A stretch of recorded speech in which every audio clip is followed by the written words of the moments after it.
Trois titres constituent la une de cette édition de l'information ce soir sur les antennes de la télévision du Monde. D'abord, en économie, où la Banque d'émission de la sous-région Afrique centrale, la BEAC, confirme le ravitaillement des pays de la CEMAC, la Communauté économique et monétaire de l'Afrique centrale, en pièces de monnaie au cours de ce mois de novembre. L'information a filtré au terme du comité de politique monétaire tenu récemment au Cameroun. Écho dans cette édition de l'information. Également en titre, en fait, société, un mort à Loum, dans le département du Mungo. Le nommé Marcel Alphonse Keigné, la soixantaine révolue, a été emporté par les eaux torrentielles. L'infortuné revenait des activités champêtres lorsqu'il a été surpris par la forte pression des eaux. Hors de nos frontières en France, les manifestations de ce 14 novembre 2019 étaient le point d'orgue de la crise que traversent les hôpitaux, crise dont il est possible d'en sortir par le haut. Débutée le 18 mars 2019 à l'hôpital Saint-Antoine, cette crise mobilise désormais 270 services des urgences. Voilà pour le sommaire. Bonsoir à tous et merci de nous retrouver sur les antennes de la télévision du Monde pour cette édition de l'information. Édition que nous ouvrons par l'actualité en économie pour parler de la Banque d'émission de la sous-région Afrique centrale, la BEAC, qui confirme le ravitaillement des pays de la Communauté économique et monétaire de l'Afrique centrale en pièces de monnaie au cours de ce mois de novembre 2019. Une information qui a filtré au cours de l'assise de politique monétaire tenue à Douala. Plus de précisions dans ce reportage. De nouvelles unités de monnaie seront mises en circulation au cours de ce mois de novembre 2019. L'assurance a été donnée dans la capitale camerounaise par Abba Mahamat Toli, le gouverneur de la BEAC. C'était en marge d'une session du comité de politique monétaire de cette institution d'émission commune aux 6 États de la CEMAC. En effet, depuis plusieurs mois, dans les pays de la CEMAC et principalement au Cameroun, il est difficile pour les commerçants et autres agents économiques de disposer des pièces de monnaie, pourtant indispensables pour les transactions quotidiennes. Pourquoi la monnaie se fait rare? Parce que j'entends souvent dire que les Chinois, ils ont pris toute la monnaie pour pouvoir faire les bijoux avec. Et là, moi, ça me cause problème parce que je suis commerçante. Ça m'empêche de vendre. Deux fois, je ne peux pas vendre parce que je n'ai pas la petite monnaie. Et emprunter aussi le taxi, la moto le matin, il faut avoir tes jetons automatiquement, sinon tu ne dois rien faire. Nous-mêmes, nous sommes des commerçants. Ici, nous souffrons de petites monnaies. Là, tu ne peux plus dire à ton voisin, s'il te plaît, donne-moi la monnaie de 500 et quand tu es en champ, là, facilement. Mais là, tu comprends, c'est la maladie pour de tous les Camerounais. C'est partout, c'est pas seulement ici à Douala. Même partout dans le Cameroun, nous souffrons de la petite monnaie. Nous souffrons pour que quelqu'un mange un bout de pain. Si tu n'as pas de monnaie, on ne peut pas te servir à manger. Il n'y a pas de monnaie, on ne se tourne pas. Ou toi, le commerçant, tu ne vends pas. Il faut qu'on cherche à voir comment est-ce qu'on peut faire pour arranger cela et que nous ayons encore notre monnaie. Cette rareté des pièces de monnaie survient au moment où plusieurs réseaux d'exportation de ces pièces ont été démantelés au Cameroun. Une fois exportées, ces pièces de monnaie servent, selon des sources bien introduites, à la fabrication de divers objets. L'injection de nouvelles pièces de monnaie dans le circuit économique de la CEMAC survient alors que la Banque centrale s'apprête à lancer une nouvelle gamme de billets de banque, une nouvelle gamme de billets qui viendra remplacer celle qui a été officiellement mise en circulation à compter du 24 novembre 2003. Il s'agit des petites coupures de 500, 2000 francs de 2000 et des grosses coupures de 5 000 et 10 000 francs CFA utilisées actuellement dans le circuit économique sous-régional. Jugé recevable par la conférence des présidents, le projet de loi portant modification du code pénal au Cameroun et qui vise à sanctionner des appels à la haine tribale sur les réseaux sociaux et dans les médias conventionnels suscite également des réactions auprès des organisations et experts des droits de l'homme. Les précisions dans ce reportage.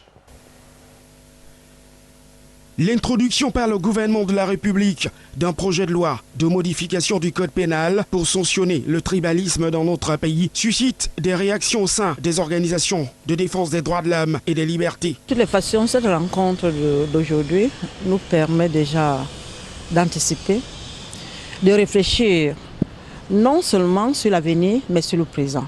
Vous voyez que dans notre pays actuellement, on ne peut pas dire qu'il n'y a pas de discours de haine.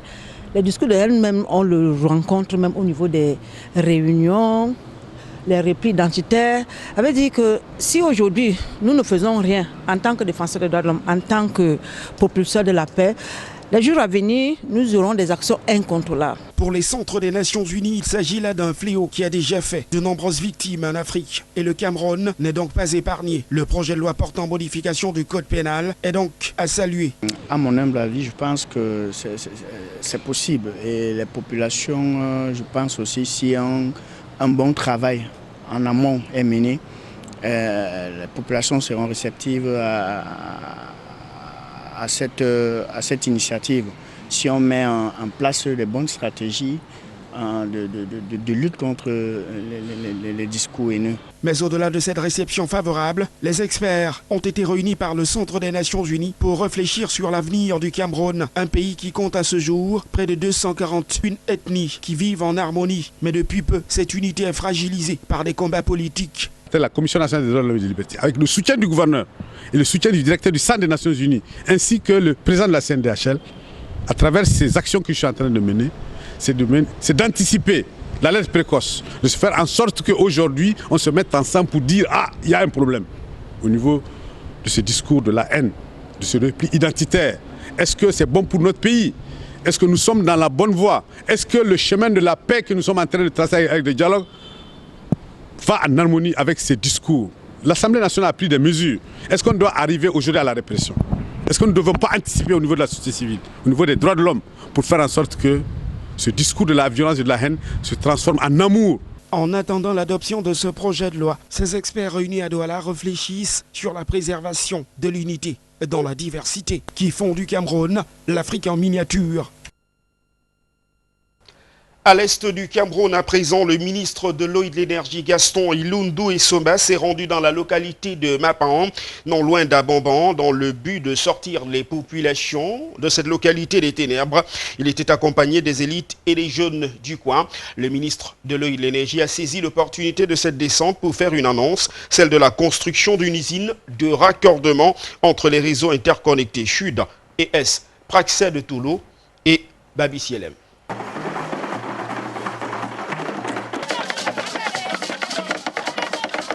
C'est ici, dans la localité de Mapan, non loin d'Abomban, que sera implantée l'usine de raccordement entre les réseaux interconnectés Sud et Est. Dans 24 mois, les populations locales vont sortir des ténèbres.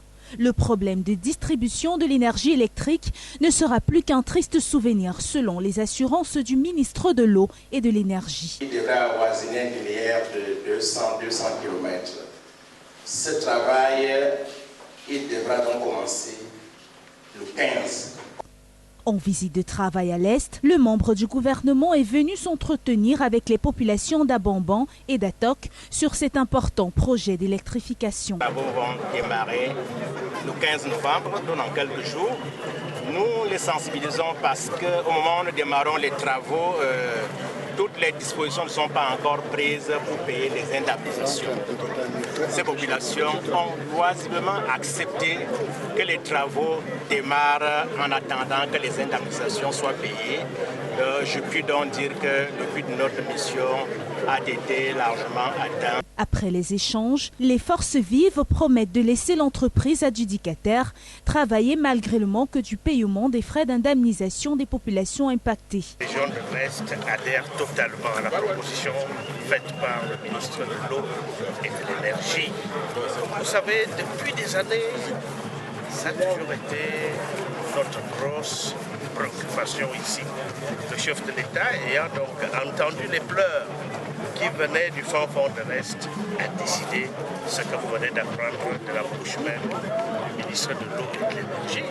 À Atok, les populations locales attendent ardemment la mise en œuvre du projet. La jeunesse entend notamment tirer le meilleur profit. Nous n'ignorons pas pourquoi Atok n'était pas fourni en énergie électrique. Alors, sur le plan purement économique, c'est cela que je voudrais m'apaiser, nous nous sommes rendus compte qu'aucune activité ne pouvait décoller. C'est-à-dire les commerces, les petits commerçants, on ne pouvait pas avoir de poissonnerie, on ne pouvait pas avoir des entreprises qui accepteraient de venir s'installer à Atok. Alors, dit-on, l'eau c'est la vie, mais sans énergie, il ne saurait avoir la vie. Avant de quitter la région de l'Est, le ministre de l'Eau et de l'Énergie a instruit l'entreprise en charge de mettre le projet de raccordement des réseaux interconnectés Sud et Est avant de recruter prioritairement la main-d'œuvre locale. Un réel motif de satisfaction pour les jeunes et leurs parents.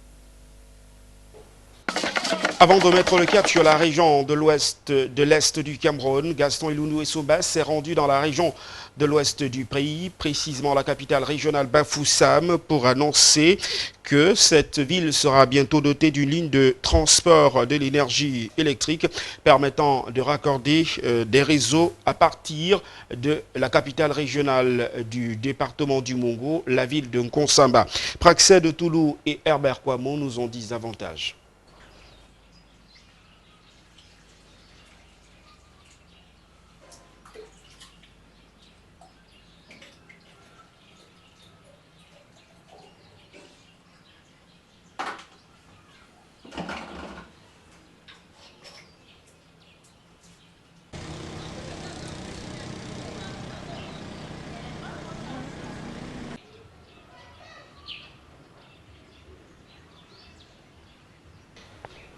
Toutes nos excuses pour la qualité insonore de cet élément. Parlons à présent de la communauté urbaine de Douala qui va en guerre contre les incendies à répétition.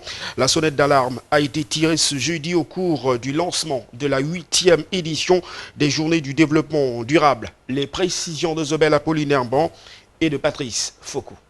Les incendies à répétition déclarés dans la ville de Douala, dans les espaces marchands et autres édifices, appellent à une prise de conscience collective. Et la communauté urbaine de Douala, fidèle à sa mission de promouvoir le développement durable, a tenu à organiser cette rencontre dans la capitale économique. L'objectif étant de réduire au maximum les risques d'incendie. Vous savez que nous avons pris les engagements, nous tous, individuellement, collectivement et puis peut-être toute la nation par rapport aux objectifs de développement durable. Cette édition donc est focalisée sur les risques incendies. Et actualité oblige, je viens de demander qu'on ouvre les débats sur la cartographie de risques de la ville de Douala et le processus de mise en place actuel d'un dispositif d'alerte en vue d'aboutir dans les 6 mois qui arrivent au plan d'urgence de lutte contre les catastrophes, puisque on met en place les instruments qui permettront à tout citoyen, probablement à partir de son téléphone, d'être édifié, d'être alerté sur un certain nombre de choses. Et pour atteindre cet objectif, les participants présents à ce rendez-vous seront entretenus sur 3 axes majeurs qui répondent à ce besoin pressant. Il s'agit de l'anticipation, la maîtrise de la catastrophe incendiaire et la réhabilitation. Nous sommes là pour appuyer effectivement les communautés urbaines. Il vous souviendra qu'il y a 3 mois, je crois, il y a eu l'incendie de la Sonora. Nous avons activement pris part avec la représentation et l'ERCI. Nous avons donc déployé nos équipes sur place pour contenir cet incendie. Donc, alors l'effectivité sur le terrain en cas d'incendie dans la ville, les autorités sur place font appel à la SEGNA. Et donc la SEGNA, dans ce cas, déploie ses équipes pour apporter son secours pour lutter contre ces incendies. Au terme de cette 8e édition, il conviendrait d'inscrire les journées de développement durable dans une démarche prospective qui s'articule autour de la mise sur pied d'un dispositif prévento-curatif reposant d'une part sur réseau de surveillance et dissuasion au travers des moyens permettant de réduire les délais d'intervention sur les feux naissants, l'élaboration d'un système de sécurité incendie dans la ville de Douala, la viabilité effective des édifices et espaces, la mise sur pied d'un dispositif de signalisation des risques de réalisation des catastrophes et enfin la recherche d'une garantie d'une capacité responsive des pouvoirs publics et des autres acteurs de lutte contre les incendies garantie de la durabilité de Douala. Vous savez ce qui se passe à Lobessou. ce qui se passe à Lopom, nous avons beaucoup de sites où il y a menace d'éboulement. Risque de glissement de terrain aussi. Il ne faut donc pas qu'on soit surpris. C'est saisir ce genre d'opportunité qui est important pour que les populations sachent quoi faire le moment venu s'il y a survenu d'une catastrophe. Mais aussi qu'ensemble, qu'on sache les prévenir. Rappelons que depuis leur instauration comme activité majeure et continue de la capitale économique, les journées de développement durable ont, d'une manière ou d'une autre, influencé le quotidien des Doualais. Nous vous l'annoncions, titre un mort à Loum dans le département du Mungo, c'est dans la région du littoral au Cameroun. Le nommé Marcel Alphonse Keigné, la soixantaine révolue, a été emporté par des eaux torrentielles. L'infortuné revenait des activités champêtres lorsqu'il a été surpris par la forte pression des eaux. Les dépouilles de ce sexagénaire a été déposé, c'était hier, dans une bananerie après plusieurs heures de battues. Jean-Germain Yedna, Jani Yonta. Des quartiers pris en otage par la montée exponentielle des eaux, des rigoles et drains inondés et des maisons envahies par des eaux torrentielles. La situation se déroule à Loum, dans le département du Mungo. Des fortes pluies qui s'abattent ces derniers jours dans cet arrondissement qui ont malheureusement coûté la vie à un homme dans la localité de Loum-Chantier, de nommé Keigné Marcel Alphonse, de soixantaine environ, revenait des activités champêtres lorsqu'il a été surpris par la forte pression des eaux. Et c'est au terme de longues heures de recherche que le corps sans vie de ce sexagénaire a finalement été retrouvé dans une bananerie. Tellement, on n'a jamais eu ça depuis que nous sommes ici à Loum. Mais aujourd'hui, ça a aggravé. Il n'y a pas moyen. Les inondations, partout. Le PS sur le ciment pointé. Il y a un genre d'inondation qu'on ne comprend même pas le sens. Il y a plus de mais je dis même que tu dormir. Avant de regarder, l'eau, ça pèse sur le ciment, donc ça force sur le ciment. Le passage de l'eau, il n'y a pas. Le passage de l'eau, il n'y a pas. Ça ne va pas. Des habitants de la ville de Loum accusent le manque de rigoles, la mauvaise canalisation des eaux, des constructions anarchiques, ajouter l'incivisme des populations. Mettre monter la rigole ici, que l'eau ne stagne pas, parce qu'en bas du pont, il y a les petits arbustes qui calent et l'eau ne suffit pas normalement. Il faut casser le pont et le faire et trouver la canalisation. La route, ça ne va pas, on n'a pas de rigole.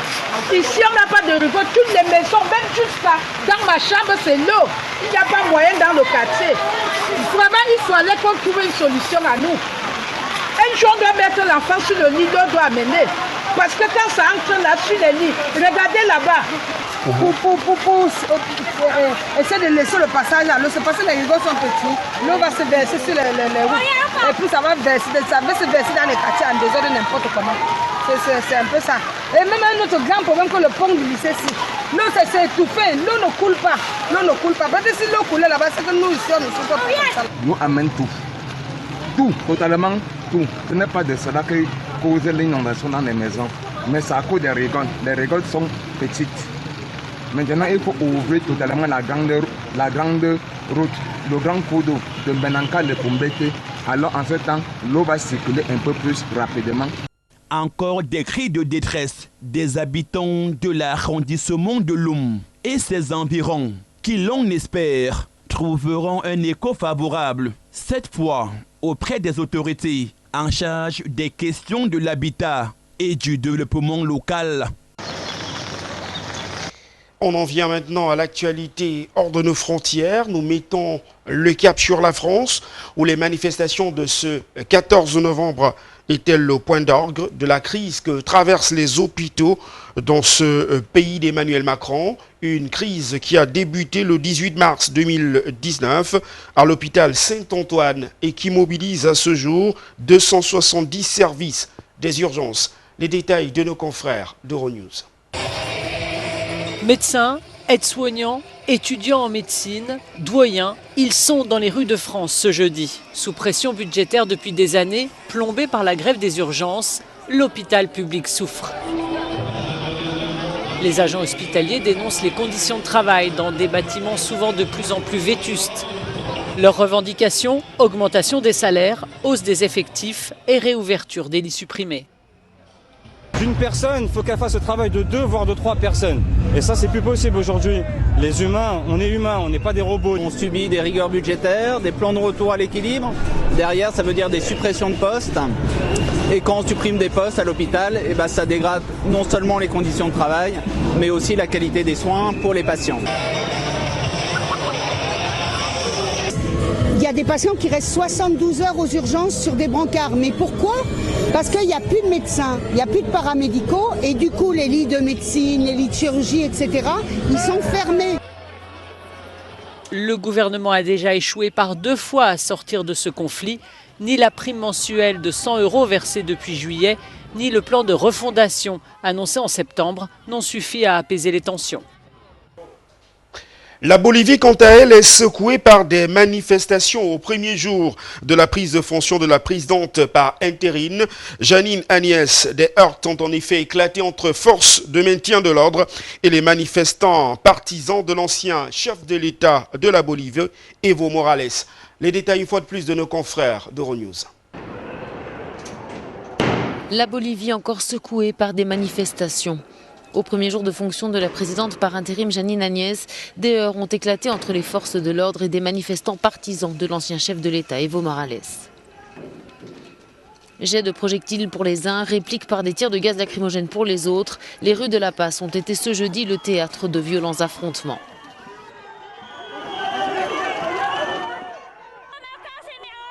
Ils m'ont presque étouffé, mais je vais continuer. La Bolivie est indigène. La violence dans les rues contrastait avec le calme de la cérémonie officielle qui se déroulait parallèlement. La nouvelle présidente nommait son gouvernement.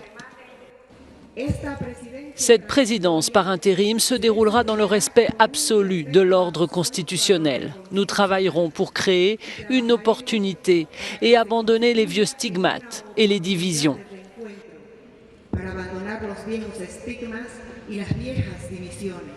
Depuis le début de la crise post-électorale fin octobre, 10 personnes ont trouvé la mort en Bolivie lors des affrontements, selon le dernier rapport officiel.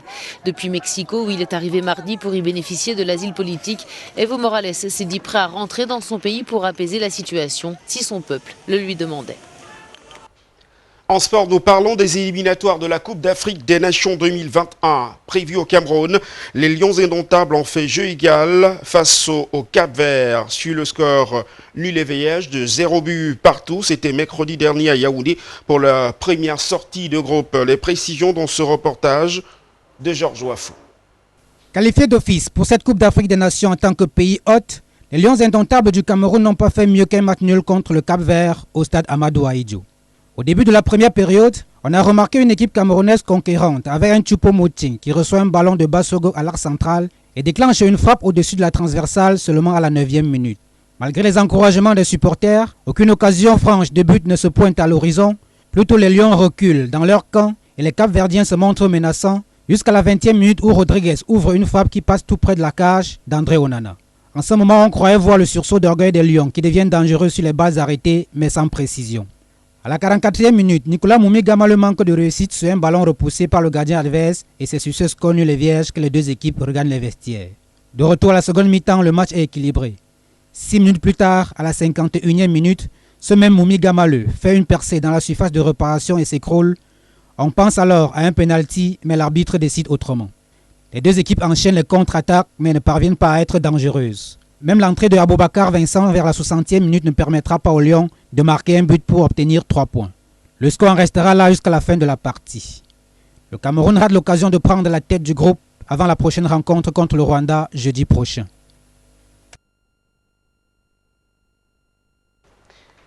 Nous parlons toujours de sport dans cette édition de l'information ce soir.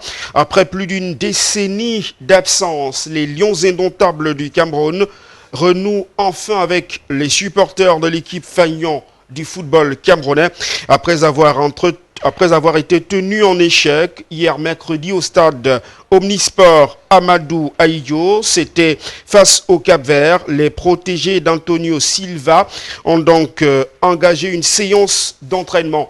C'était ce jour à Douala. Les précisions de Jean-Germain Yedna.